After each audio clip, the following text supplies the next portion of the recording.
నిర్మాణం చేసింది ఎవరు? సృష్టికర్త అంటే దేవుడు.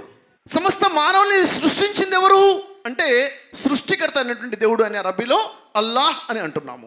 సృష్టికర్తని విశ్వసించి సృష్టికర్త ఆజ్ఞల ప్రకారంగా జీవితం గడపాలని తెలిసినటువంటి ఈ ప్రజలు ముస్లింలు యొక్క పరిస్థితి ఎలా ఉంది ప్రపంచంలో? దేవుడు ఎవరో స్పష్టత లేదు, ఎవరిని ఆరాధించాలి స్పష్టత లేదు, సృష్టించింది ఎవరు స్పష్టత లేదు. వారి జీవితం అగమ్యగోచరంగా ఉంది అంటే అది పెద్ద విషయమేమీ కాదు, ఆశ్చర్యమేమీ కాదు. కానీ సృష్టికర్త ఎవరో తెలుసుకొని విశ్వసించి జీవితం గడుపుతున్నటువంటి ముస్లింల పరిస్థితి ప్రపంచవ్యాప్తంగా ఎలా ఉంది అంటే చాలా సంతోషంగా, చాలా ప్రశాంతంగా, చాలా ఉన్నత స్థితిలో ఉన్నారా? ఇలా ఉన్నారంటారా అంటే బాధాకరమైన విషయం అంటే పూర్తి ప్రపంచవ్యాప్తంగా ముస్లింలు ఆపదల్లో ఉన్నారని చెప్పాలి.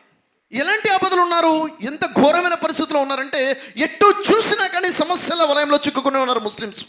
ముస్లింల యొక్క ధన ప్రాణాల రక్షణ లేదని చెప్పాలి. ముస్లింల మీద ఎటు చూసినా దాడి జరుగుతుంది. ఒక దేశంలోనే కాదు, ప్రపంచవ్యాప్తంగా దాదాపుగా ప్రపంచంలో ఉన్నటువంటి 50కి పైగా ముస్లిం దేశాలలో ఇప్పటికీ 17 దేశాలు నాశనమైపోయాయని చెప్పాలి. దేశానికి దేశాలే నాశనమయ్యే పరిస్థితుల్లో ముస్లిం సమాజం ఉంది. ముస్లిమేతరులు ముస్లింలు ఎలా చూస్తున్నారు? ముస్లిం అనగానే మోసగాళ్ళు, ముస్లిం అనగా ఉగ్రవాదులు, ముస్లిం అంటే నీచులు, ముస్లిం అంటే నమ్మశక్యమైన వ్యక్తులు కాదు అన్న ఆలోచన ముస్లిమేతరుల మనసులో రోజు రోజుకి పెరుగుతూ పోతుంది. ముస్లింలు అంటే ఒకప్పుడు నమ్మకం అంటే ముస్లిం, నమ్మకం అంటేనే విశ్వాసిగా ఉండేవారు. ఈరోజు టోపీ అంటే భయం, గడ్డం ఉన్నాడు వస్తున్నాడంటే భయం. ఎటు చూసిన సమస్యలు. నిజంగా చెప్పాలంటే ముస్లింల యొక్క పరిస్థితి రోజుకి దిగజారిపోతుందని చెప్పాలి. ఇంకా చెప్పాలంటే మూకదాడులు, మాబ్ లించింగ్స్ నడుస్తున్నాయి. ముస్లిం కనబడగానే కొట్టాలి అనిపిస్తుంది, దాడి చేయాలనిపిస్తుంది. ఎందుకని?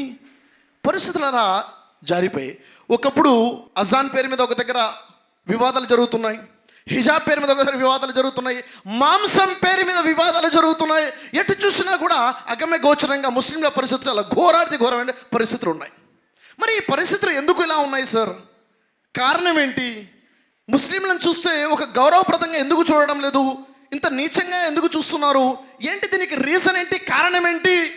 ఏంటి సార్ మా పరిస్థితి ఇంత ఇలా ఉంది అని మన ముస్లిం పండితులను అడిగితే, ఉల్మా ఎకరం అడిగితే కొంతమంది ఉల్మా ఇస్తున్నటువంటి సమాధానం ఏంటయ్యా అంటే ఇది అల్లాహ్ తరపున పరీక్ష. అల్లాహ్ పరీక్షిస్తున్నాడు విశ్వాసుల్ని. పరీక్షలో ఉన్నాము, ఇప్పుడు ఏం చేయాలి మనము? మన మీద దౌర్జన్యం చేసేవాళ్ళు ఎవరైతే ఉన్నారో అంటే ప్రపంచవ్యాప్తంగా వారు చేస్తున్నారు, ఫలానా దేశంలో వీరు చేస్తున్నారు, ఆ సంఘం వారు, ఆ మతం వాళ్ళు దౌర్జన్యం చేస్తున్నారని చెప్పుకున్నాం. భారతదేశంలో అయితే హిందువుల్లో కొందరు ఆర్ఎస్ఎస్ వాడని, ప్రపంచవ్యాప్తంగా యూదులునని, ఫలానా ప్రాంతంలో క్రైస్తవులని, వీళ్ళు ముస్లింల మీద దాడి చేస్తున్నారు, దౌర్జన్యం చేస్తున్నారు. మరి ఇదేంటంటే ఇదంతా కూడా అల్లాహ్ తరపు నుంచి పరీక్ష. ఏమంటున్నారు పెద్దలు? ఏమంటున్నారు? ముస్లింల యొక్క పరిస్థితులు అల్లాహ్ వైపు నుంచి పరీక్ష. మరి ఈ పరీక్షా కాలంలో ఏం చెయ్యాలయ్యా అంటే సహనం వహించాలి, సబర్ చేయాలి. ఇంకేం చేయాలి? నమాజ్ చేయాలి. నమాజుల్లో మనం ఏదైతే దూరం అయిపోయామో నమాజులకు దగ్గర అవ్వాలి. ఇంకా ఏం చేయాలి? అల్లాహ్ సహాయం కోసం దువా చేయాలి. ఇంకా ఏం చేయాలి? ఎవరైతే దౌర్జన్యం చేస్తున్నారో వారికి హిదాయత్ ప్రసాదించమని, వారికి సన్మార్గం ప్రసాదించని అల్లాహ్తో దువా చెయ్యాలి. ఇంకా ఏం చేయాలి? ఒకవేళ ఆ దుర్మార్గం చేసే వారి అదృష్టంలో కనుక సన్మార్గం హిదాయత్ లేకపోతే వారిని నాశనం చేయమని అల్లాహ్తో దువా చేయాలి. బద్దువాలు కూడా ఇవ్వాలని చెప్తున్నారు. ఇది మనం చూస్తున్నాం, చేస్తున్నాం కూడా. ఈరోజు నమాజుల్లో, తహజుద్ నమాజులో కూడా నిలబడి అల్లాహ్తో దువా చేస్తున్నారు. వల్ల ప్రపంచవ్యాప్తంగా ఫలానా రాష్ట్రాలలో, ఫలానా దేశాలలో ముస్లింల మీద ఎవరైతే దౌర్జన్యం చేస్తున్నారో అలాంటి వారికి నువ్వు హిదాయత్ ప్రసాదించు. ఒకవేళ వాళ్ళ అదృష్టంలో హిదాయత్ లేకపోతే వాళ్ళని నాశనం చేసేసాయి అని చెప్పేసి బద్దువాలు చేస్తున్నామా లేదా? చేస్తున్నాం. రంజాన్ వస్తే దువాలు నడుస్తున్నాయి, తహజుద్లో దువాలు నడుస్తున్నాయి. ఇంకా చెప్పాలంటే కాబతుల్లా షరీఫ్ దగ్గర కూడా దువాలు చేస్తున్నారు. ఏమని? వీళ్ళకి హిదాయత్ ప్రసాదించమని, వీళ్ళ అదృష్టంలో హిదాయత్ లేకపోతామని, నాశనం చేయమని చెప్పేసి. ఇక్కడ ప్రశ్న ఏమిటంటే జాగ్రత్తగా ఆలోచించండి. ఈ ఆలోచన ఎంతవరకు సమంజసం, ఎంతవరకు వాస్తవం దీంట్లో దాగి ఉంది అంటే అల్లాహ్ చెప్తున్నాడు సబర్ చేయమని, అల్లాహ్ వాళ్ళని శిక్షించబోతున్నాడు. వాళ్ళకి ఎందుకు ఈ విధంగా వ్యవధి ఇస్తున్నాడంటే ఇకనైనా వారు మారుతారేమో, ఇకనైనా తెలుసుకుంటారేమో అని వారికి వ్యవధి ఇస్తూ పోతున్నాడు. అల్లా శిక్ష చాలా కఠినంగా ఉంటుంది. అల్లా వారిని త్వరలోనే పట్టుకోబోతున్నాడు. ఎవరిని? ముస్లింల మీద ఏదైతే దౌర్జన్యం చేస్తున్నారో అల్లా వారికి వ్యవధి ఇస్తున్నారు. వాళ్ళని త్వరలోనే పట్టుకోబోతున్నాడు. అల్లా పట్టుకుంటే చాలా కఠినంగా ఉండబోతుంది. ఇది ఆలోచన. నిజానికి నాకు వచ్చిన ప్రశ్న ఏమిటంటే, అంటే అతి త్వరలోనే అల్లా శిక్ష వారి మీద పడబోతుందా? ఎవరి మీద? ఎవరైతే ముస్లిం సమాజం మీద దౌర్జన్యం చేస్తున్నారో, ప్రపంచవ్యాప్తంగా దేశవ్యాప్తంగా చేస్తున్నారో వారి మీద అల్లా శిక్ష రాబోతుందా? అల్లా వారిని పట్టుకోబోతున్నాడా? ఇది జరుగుతుందంటే ఖురాన్ దీనికి సమాధానం ఏంటి అంటే, ఖురాన్లో సూర అష్షూరా చదివితే, అంటే సూర నెంబర్ 26 ఆయత నెంబర్ 208, 209 చూసినా, అదేవిధంగా ఖురాన్లో చూసుకున్నట్లయితే సూర అల్ ఖసస్ 28వ సూర 59వ ఆయత చూసినా, అదేవిధంగా సూర అల్ అనామ్ 6వ సూర 131వ ఆయత చూసిన, ఈ 3 ఆయతలు అల్లా సుమంతలు ఏం చెప్తున్నారంటే, సృష్టికర్తన దేవుడు ఏం చెప్తున్నారంటే, సృష్టికర్తన దైవము ఏ జాతిని కూడా నాశనము చెయ్యడు ఎప్పటి వరకైతే ఆ జాతి వద్దకు ఒక హెచ్చరిక చేసేవాడిని పంపించాడో. ఎందుకంటే అల్లా దౌర్జన్యపరుడు కాడు, అల్లా దౌర్జన్యం చేసేవాడు కాదు. చూడండి, కండిషన్ ఏంటిది?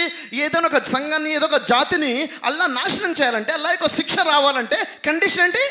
వాళ్ళ దగ్గరికి ఒక హెచ్చరిక చేసేవాడు రావాలి, వచ్చి హెచ్చరించాలి. మీరు చేస్తుంది తప్పు, మీరు మారిపోండి, మీలో మార్పు తెచ్చుకోండి, దేవుడికి భయపడండి, మీరు ఈ విధంగా మారితే మీకు శుభవార్త స్వర్గం ఉంది, లేకపోతే జాగ్రత్తని హెచ్చరించాలి. హెచ్చరించిన తర్వాత వాళ్ళకి విషయం అర్థం అవ్వాలి. అర్థమైన తర్వాత వాళ్ళు ఏం చేయాలి? తిరస్కరించేస్తే అప్పుడేం జరుగుతుంది? అల్లా శిక్ష వారి మీద వచ్చి పడుతుంది. ఇది విషయం. అంటే హెచ్చరించకుండా అల్లా ఎవరిని కూడా శిక్షించడం అన్న విషయం మనకి ఇక్కడ అర్థమవుతుంది. ఎందుకని? అల్లా దౌర్జన్యపరుడు కాడట. అంటే హెచ్చరించకుండా అనే శిక్షిస్తే ఏమవుతుంది? దౌర్జన్యం చేసినట్టుగా అయిపోతుంది. దౌర్జన్యపరుడు కాదు అన్న విషయం మనకి ఇక్కడ అర్థమవుతుంది. అంటే ఇక్కడ గమనించాల్సిన విషయం ఏంటంటే, మరి అల్లాతో హెచ్చరిక చేసేవాడంటే ఎవరు?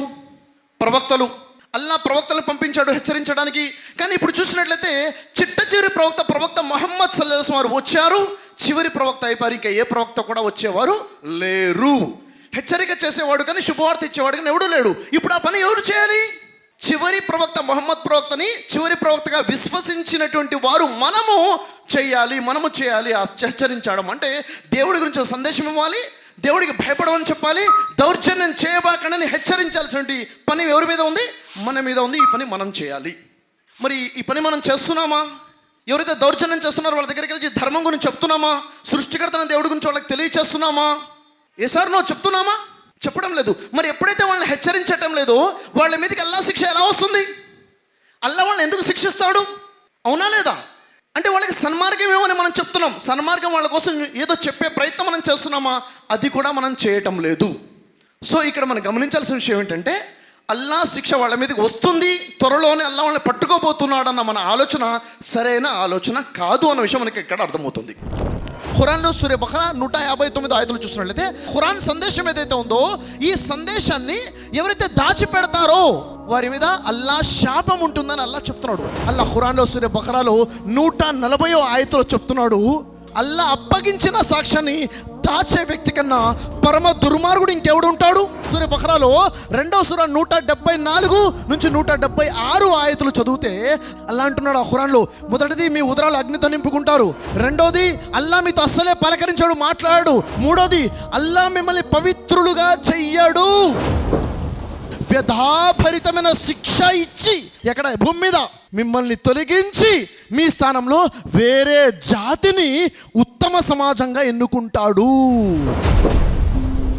ఈ శిక్ష నుంచి రక్షించుకోవాలంటే ఏం చేయాలంటే అల్లాహ్ ఖురాన్లో చెప్తున్నాడు. సూర బఖరాలో 160వ ఆయతులో, ఇల్లల్లజీన తాబు, మీరు తౌబా చేసుకోండి, వస్లహు, మిమ్మల్ని మీరు సంస్కరించుకోండి, వ బయ్యను, దాచిపెడుతున్న ధర్మాన్ని ప్రచారం చేయడం మొదలుపెట్టండి, అల్లా నిశ్చయముగా మిమ్మల్ని క్షమిస్తాడు, అల్లా క్షమించడాన్ని ఇష్టపడేవాడు.